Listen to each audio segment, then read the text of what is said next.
In this video, I'm going to be going over how to publish. So to publish, you can either, for a specific page, you can do publish changes. And then you're able to change who's able to view it.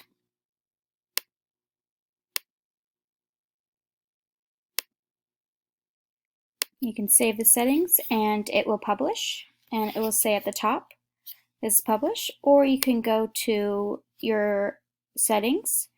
You can publish this page. Or you can also publish pages.